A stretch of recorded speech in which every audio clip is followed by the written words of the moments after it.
You might be watching CPI or PPI or just the various inflation prints, but I have news for you. I don't think they're the most important economic number this week. I actually think that will belong to retail sales. So we'll talk about that with Taylor from LifeGoal Investments, see if I am off base. Taylor, man, thanks for coming back. Hey, yeah, thanks for having me. I think I disagree to begin with. Just, I like it. play devil's advocate here. I think the number one thing on people's mind is inflation, but I think they have to realize that retail sales drives inflation. So you're not wrong, but I think that the number one thing people are going to look at is that CPI number because that is the one that people can use to back into the Fed's favorite measurement of inflation, which is PCE. The market has shown an amazing ability to peg PCE once they see CPI. You'll notice everyone talks Yeah. about it being the Fed's favorite, but it doesn't move the market because Yeah. people know exactly what it is. Yeah. Um, Yeah. But let's play with this because I love disagreement. I think it's healthy and respectable. I think in the inflation prints the last, I don't know, 15 months have been the thing. yep. I think with this soft jobs market, I think with a dovish Jerome Powell in the last session, with some pretty ugly retail prints. I think retail sales last month were positive, but the month before that were negative. I think there's a growing consensus that the retail consumer is tapped out, savings, credit card defaults, all of that. I I I think retail sales could be the canary in the coal mine to say, you know what, the recession is here. And I think that's it. Inflation, commodity. It's not the thing. It's is the consumer done? Like, did you that Friday consumer sentiment number was ugly? Yep. Yep. Jobs Yep. No doubt. ugly. I'm interested to hear. I think I know your answer to this, but I'll ask it nonetheless. What's been the earnings report that's been the most telling to you on the consumer? Oh, Starbucks without question. I knew it. I knew it. Because you've been telling me to watch that one for a while now. Yeah, Starbucks was. I mean, Starbucks has some political nonsense going on, this, that, the other. But I think Starbucks for me is always the consumer, and again, it's the worldwide consumer, right? Right. China, right? Yeah, you want to talk about the U.S. being down 6% same store sales. China was down 10. Yep. 10. Yep. Not Did you good. see Jim Cramer with the Oh, I CEO? did. I actually watched it. It's horrible.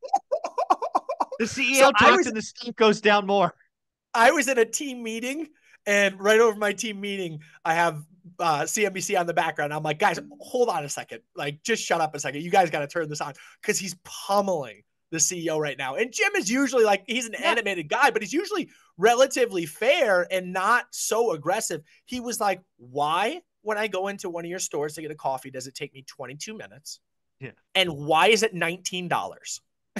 He's like, tell me how we make sense of this. Tell me how this is a convenient way to get caffeine. And at the end of the day, like, yes, there is some experience to it, but guess what? When the experience is not good, or it takes too long, or it's too expensive, that next level of experience goes away, and people aren't willing to pay up the double cost.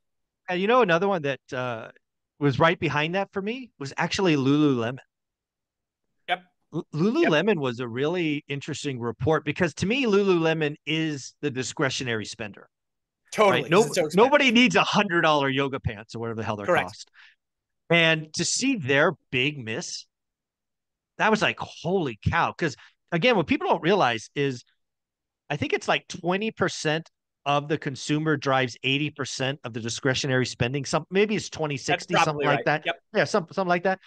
And it's like, wow, if they've stopped buying Lululemon, that's a signal. That's a signal. Well, your point is well stated there, where you said they stopped buying Lululemon. They have continued to buy expensive Lululemon. They've been phenomenal. Like, that has been a tried and true. People have been willing to continue to spend up for that. McDonald's, on the other Yeah. hand, also was an interesting one. Seeing the weakening of Yeah. the consumer. Yeah, that's typically been the trade down to Yeah. And McDonald's. now they're eating at home. Yeah, exactly right. Yeah. And it is. So we go to McDonald's with my family when we go down to see my in-laws. And it's like this great little treat for my girls as we get in the car. And I have noticed specifically, like, we go and get whatever we get. I don't even know what our order is, but it's like $40. Wow. And I've got two kids that are this big each, and my wife and I. And I'm like, what? This is McDonald's, $40. though. They're getting a burger, like one of those little tiny burgers, not like a Big Mac. It's $40. I'm like, this is not seemingly inexpensive to me, which is what I perceive McDonald's to be. Yeah. So all of this is why I think retail sales is the problem. Because if retail sales comes in with a negative number, and I think expectations are positive, like 0.3 positive, I fear it's going to be a negative 1.1 or 1.2, like shockingly bad, just like last Friday's report. And that'll just scream recession. It just retail drives the economy. So here's the question. We're in silly season, as I call it, right Yeah. now, where the Fed is the ultimate arbiter as to where the market goes. So if bad information comes in, does the market perceive this as okay, cool? The Fed will be able to cut rates and the market rallies. Exactly. Is that what happens? Yep. I hate silly season. I hate silly season because Bad I news don't is really good know. news. I Yeah. don't I don't know the answer to that. Like if it comes in as a nasty number, does the market go, "Oh shit, we could actually be going into a recession here." Or is it again, to your point, bad news is good news and they might be Party able to time. cut rates, party Yeah. it up, baby. Yeah. That is my fear. Is this will be validation that Powell's dovish slant last meeting, the last Friday's jobs numbers, ticking up, the weekly claims last week ticking up. It'll just be validation that the recession is here and the market will go great. 3 rate cuts, 4 rate cuts. Okay, well what if CPI comes in hot? I again, I think people will talk them way out of it. They'll talk shelter, they'll talk copper, they'll talk, these other things. That's why for the first time in a year, retail sales is the number over inflation. That's why I believe retail sales is the number. Interesting.